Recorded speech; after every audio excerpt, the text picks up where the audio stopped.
What up, Hi. YouTube? It's your boy. I'll start again. It's okay. Wh- 말하고 있는데 왜 들어가요? 아니 진짜. 뭐라고? 아니 그러니까 I'm 그 형이 지금 괜찮아.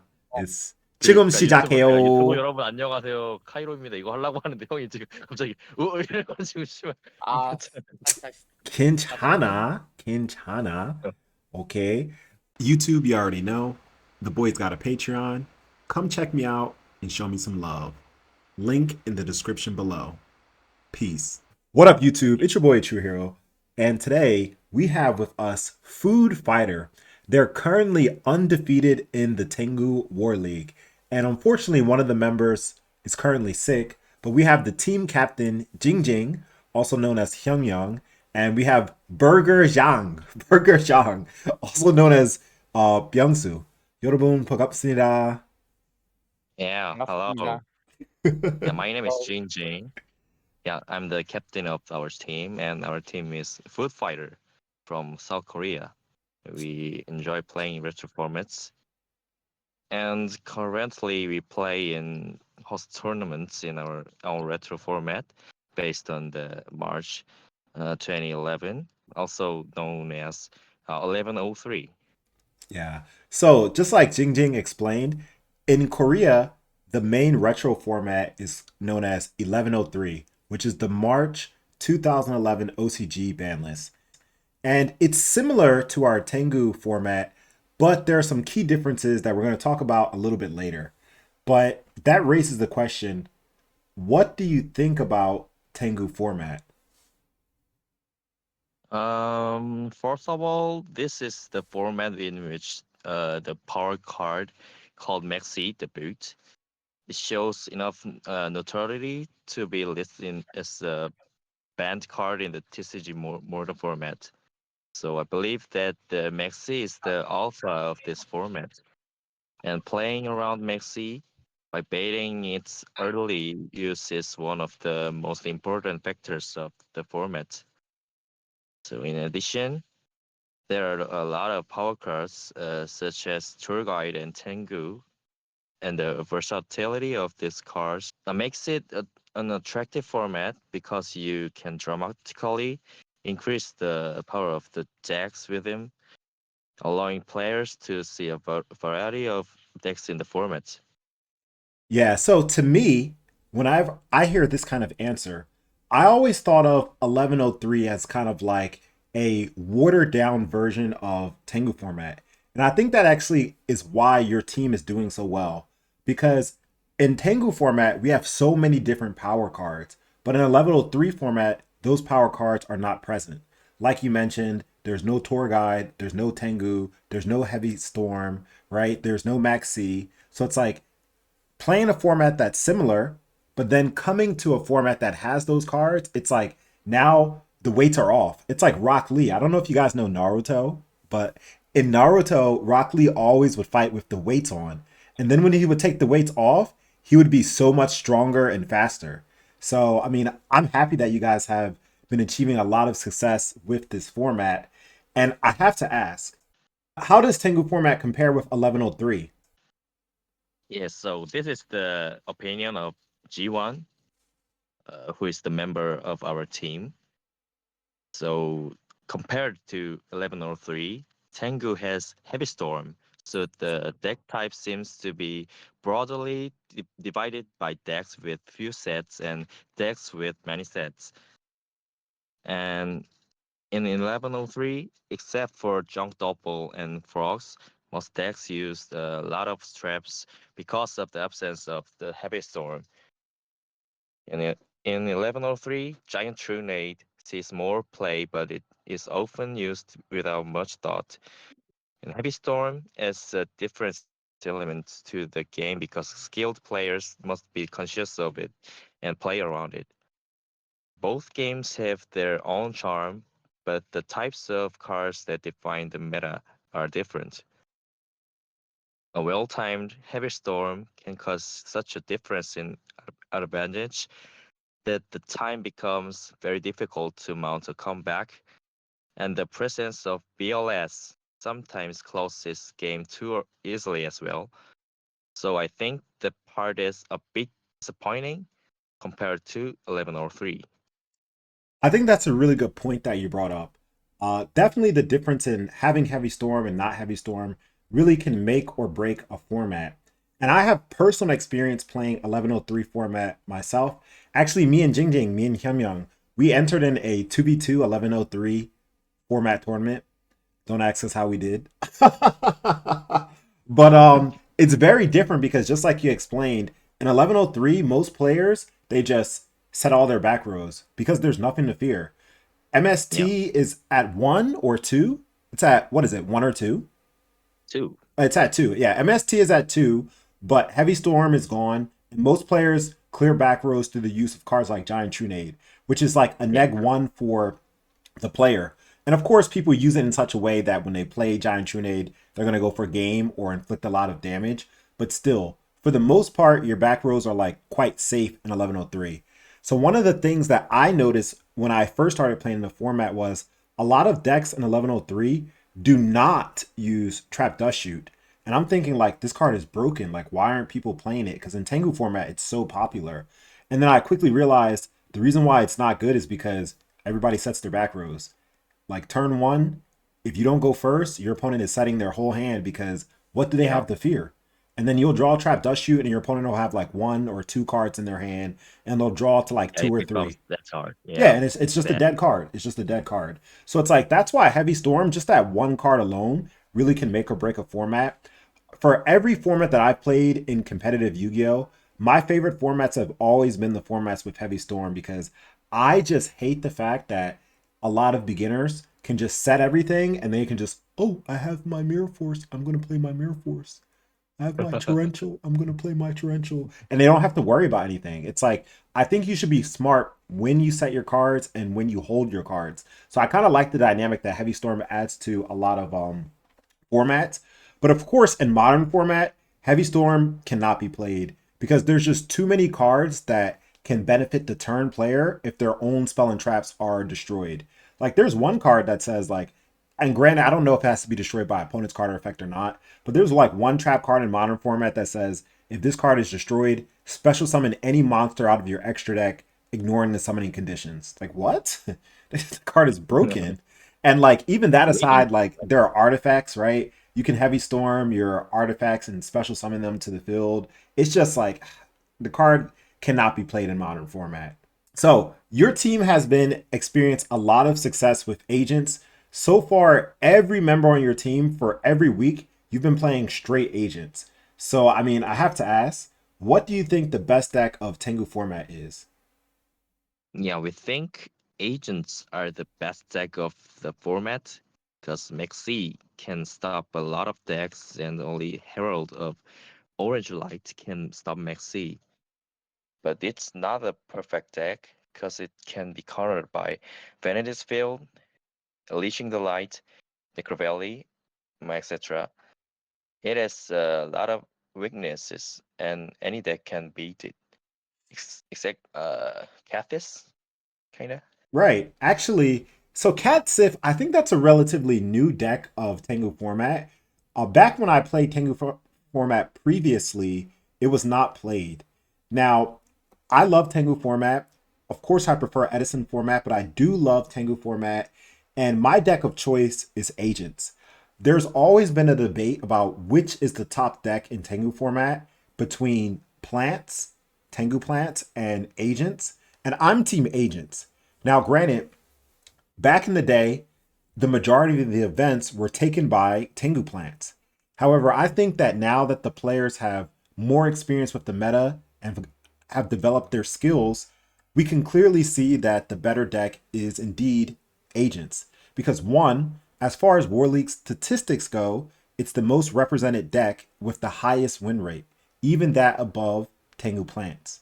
But at the end of the day, just play the deck that you like, whether it's Catsif, Tengu Plant, or Agents. But I'm definitely Team Agents, and I do agree with you. I think it's the best deck of the format. But though it's the best deck, it's not a tier 0 deck, right? Like you said, it has its weaknesses. Gravekeepers, I don't think are quite good in this format, but if you get Royal Tributed, then like good luck coming back, you lose. And I'm sure this hasn't happened to you yet, But even Tengu plant, they can make um an ally of justice card. And this ally of justice monster is 10 stars, and you have to discard your hand to use his effect. But or something like this. But anyway, when you use his effect, the opponent has to discard their whole hand, and they take life point damage equal to the attack of every light monster that was discarded. Broken. I mean, the decisive I'm sorry. Yeah, something Yes. like that. I don't know exactly, but it's the decisive monster. It's very difficult to make, but if they make it against you, then like that's just going to be the game if you don't have the orange light. Yeah, true. So we've heard a lot from Jing Jing, but we haven't heard from Burger Zhang. So I guess this question will be for Burger Zhang, right? How has your experience with the Tengu War League been? 한글로 말해도 돼? 예, 한국말 한국말. 괜찮아요. 아, 괜찮아요. 네. 탱구 오리그는 우리 팀에게 특별한 경험을 잠시만요. 소리 안 네. 들려요. 할게요. 다시 할게. 자르고 다시 할게. 자르고. 탱구 오리그는 우리에게 특별한 경험을 줬습니다. 이제 처음 경험해보는 포맷이어서 이제 탱구 포맷을 경험하는 것에 게임을 하는 것에 중점을 두려 했으나 막상 게임을 해보니까 탱구 어리그가 재밌었고 지기가 싫었습니다. 우리는 4주 동안 많은 일이 있었습니다. 그러나 뭐 이런 거는 동서양을 막론하고 같은 유의한 게임을 즐기는 플레이어로서 당연히 생길 수 있는 일이라고 생각하며 이제 2024년도에 겪은 유의한 경험 중에서 제일 특별한 경험이라고 생각합니다. So I should translate it, right? 네. Yeah. So the Tangu War League is providing us with a special experience. Since it is our first time playing the format, we are trying to focus on experiencing the Tangu format as a whole. We are actually really enjoying the Tangu War League, but we're very competitive and hate losing. Many things have occurred within the past 4 weeks. However, I think this is something that can naturally happen as a result of playing Yu-Gi-Oh! Regardless of format or location. For us, I think this is the most special Yu-Gi-Oh! Experience we've had in 2024. Wow. 너무 감사합니다. Thank you so much. That's so kind. So then, all right. I have to ask, right? This is a question completely unrelated to Yu-Gi-Oh, right? These days, Korean culture and music like BTS, Blackpink, IVE, they're so popular all around the world. How does it feel to be Korean, and do you have like a favorite K-pop group? So I don't feel anything special. This is because as times change, other countries' cultures may become the new mainstream. Just as genres such as rock and metal were popular in the 80s and 90s, trends can change at any time. However, I'm proud of K artists who have achieved success in various fields such as K-pop and K-drama. Uh, and I love aespa and Lit Seraphim, by the way.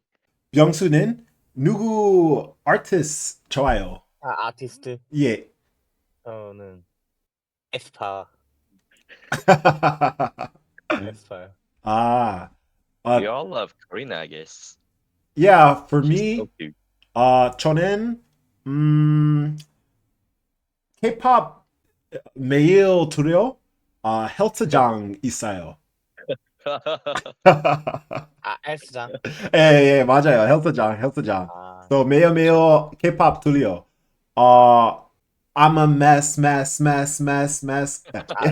I am, I right. 몰라. 저거 음악 너무 좋아요. 맞아요. Yeah. But I think we're gonna wrap up this interview. I know it's late. You guys are currently in Japan preparing for another Yu-Gi-Oh tournament in your format 1103. So I mean, thank you so much for coming on the channel. Do you guys have any like last minute things you want to say, like shout outs, people to thank, or anything? Yeah, so the league is not over yet, but I love to do a big shout out to our members, especially Hong Ji-won, because he built a lot of things in our decks. He built everything, I Oh guess. wow, he's the brains behind the team. Yeah, so we were checking the decks that uh, they use in past in the in past weeks. Mm-hmm. I mean, yeah. So uh, we make the a share list, I guess, the decks they use. Right. And yeah, after we see it, and we make the change in main decks and side decks and extra decks, kind of. So yeah, he did it all Yeah, I for us. mean, I definitely think a part of success, a part of winning, is having a strong team, and your team is doing phenomenal. You're the only team in the league that actually has just the three players, just the three of you, right? And you're showing that you don't need substitutes. Just the three of you Yeah, alone have been completely yeah. dominating. And I think we're proving it yeah, now. you're proving Yeah. it. And I'm not sure if you're aware of this, but currently in the league, among both conferences, the Nova Conference and the Zero Conference, there are only two teams that are undefeated. And that is Food Fighter and, of course, my team, Perfect Circle. But that Yeah. said, I haven't played any matches yet. So I can't take any credit. All right, guys, Yeah, we're going to you're bring this to a close. Thank you so much for coming on the channel. And with that, a true hero out. Peace.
I hope everyone enjoyed the video. I would like to take this time to give a special shout out to my Patreons, Televisual, and Enraged Peacock. For those of you who are looking for exclusive content, please subscribe to my Patreon. The link will be in the description below. Thank you all for watching, and until next time, a true hero out. Peace. Subscribe or you too will be sent to the Shadow Realm.